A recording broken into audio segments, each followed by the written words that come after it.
Olá, bem-vindo a mais um episódio da série Evolução Humana, aqui no canal Arqueologia e Pré-História, produzido em colaboração com o Laboratório de Estudos Evolutivos Humanos do Instituto de Biociências da Universidade de São Paulo.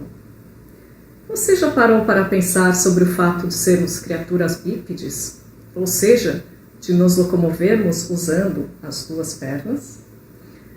Meu nome é Mercedes Okumura e hoje quero convidar você a entender melhor esse fenômeno da bipedia, que é tão determinante para nos entendermos como humanos.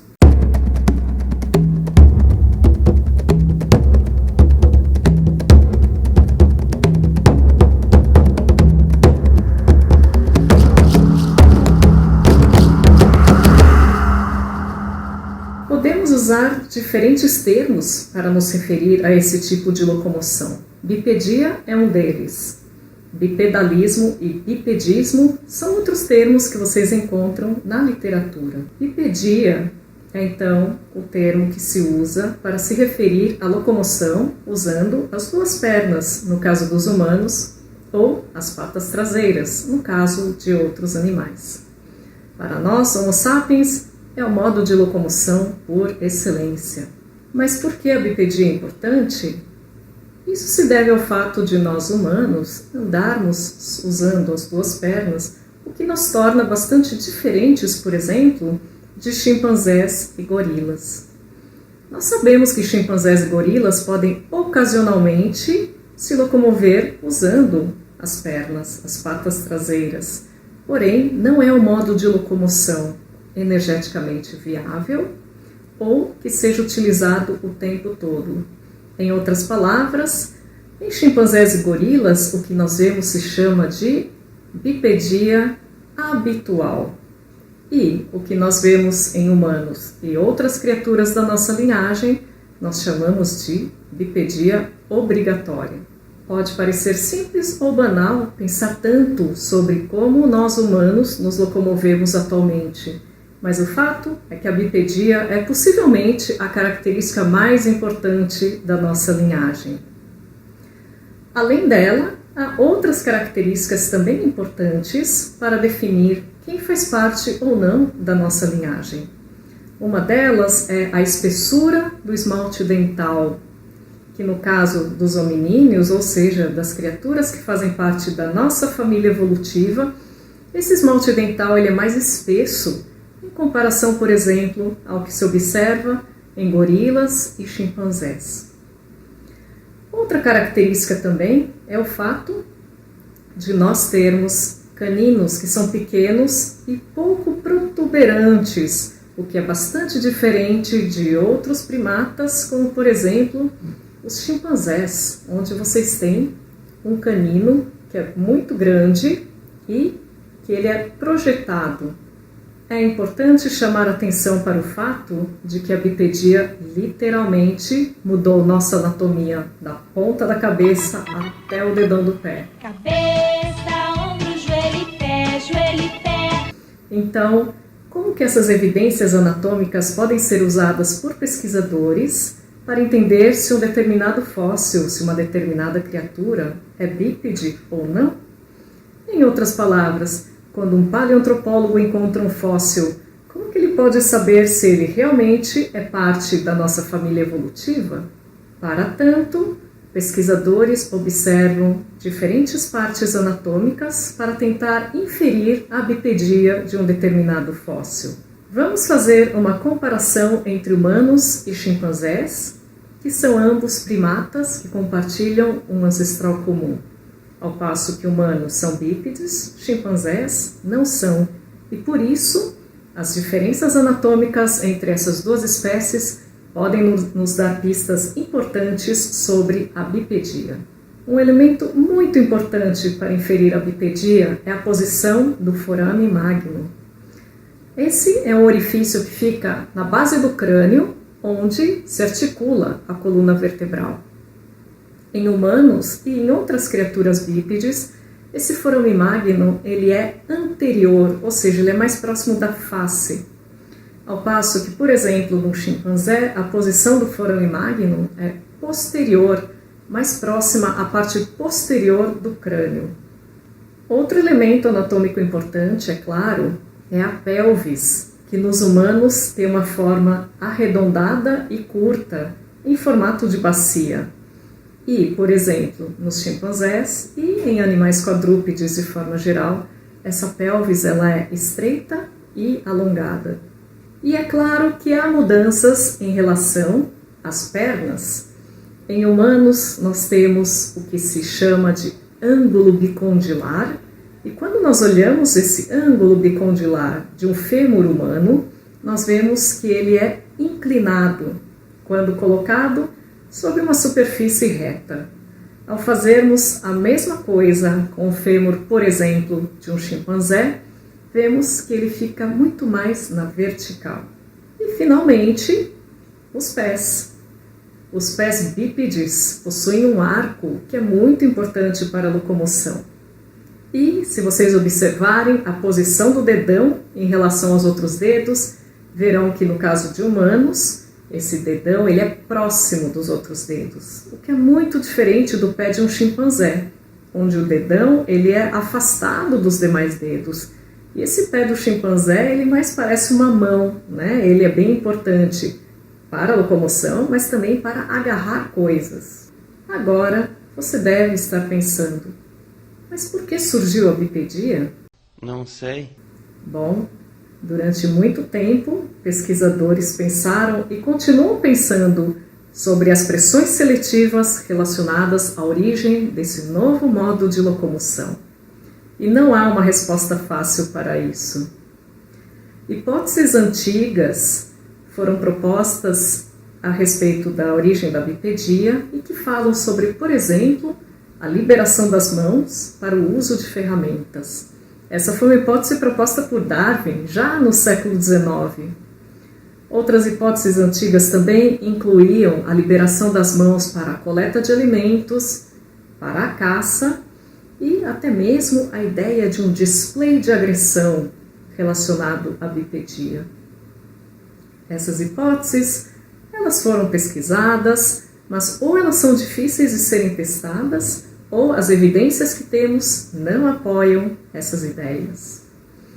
Então, o que temos atualmente são duas hipóteses principais que são ainda pesquisadas e testadas por pesquisadores para tentar entender as pressões seletivas relacionadas à origem da bipedia. Essas duas hipóteses têm a ver com termorregulação, ou seja, que a bipedia favoreceria uma melhor termorregulação das criaturas, e tem também a ideia de que a bipedia seria uma locomoção muito vantajosa em termos energéticos.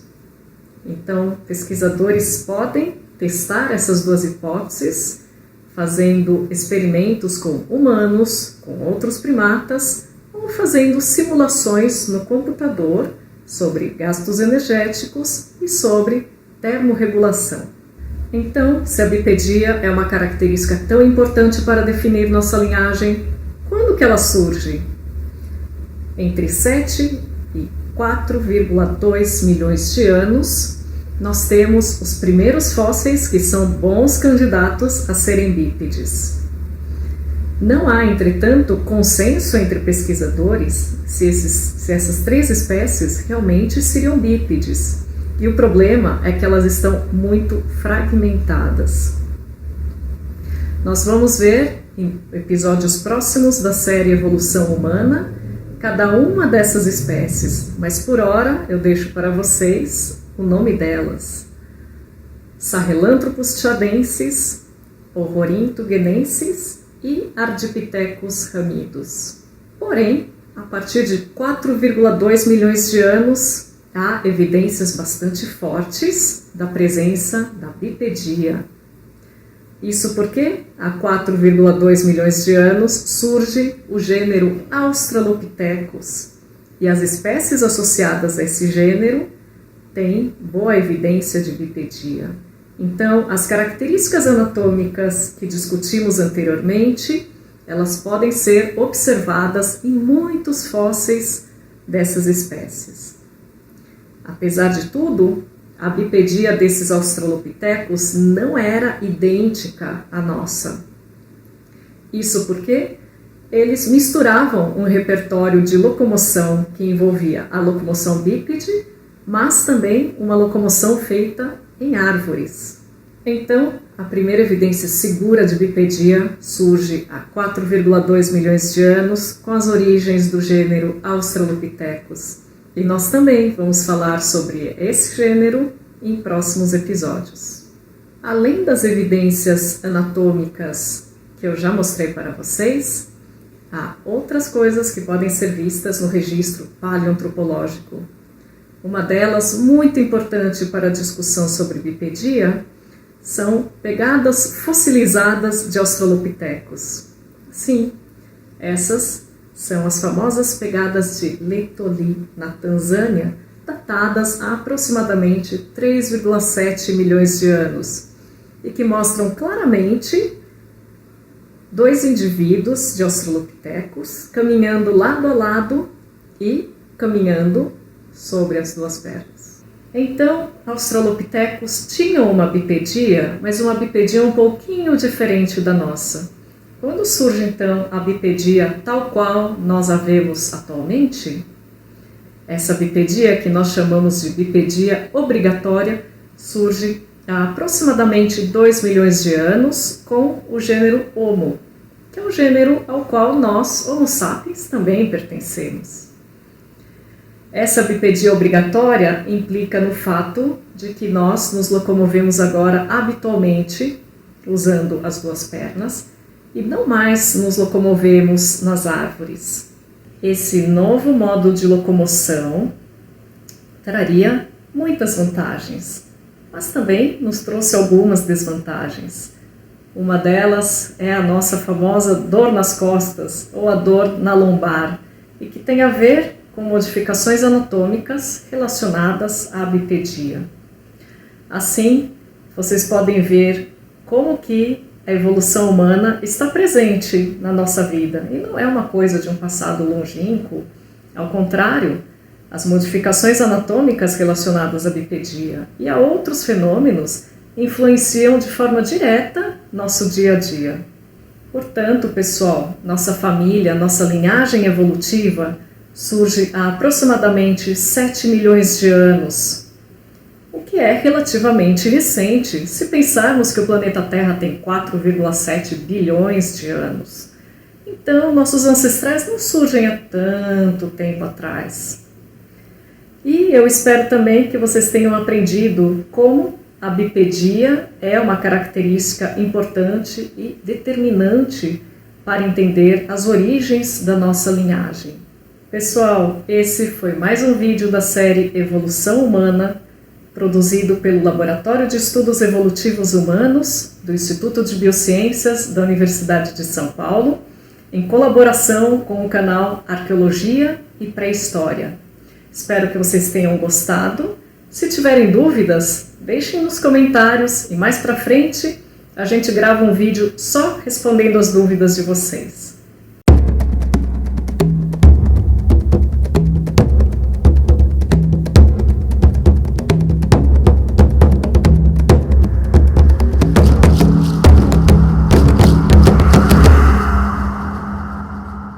Não perca nosso próximo vídeo, no qual nós vamos finalmente falar sobre o primeiro fóssil associado à nossa linhagem. Até que enfim! E o início da nossa jornada evolutiva. Até lá!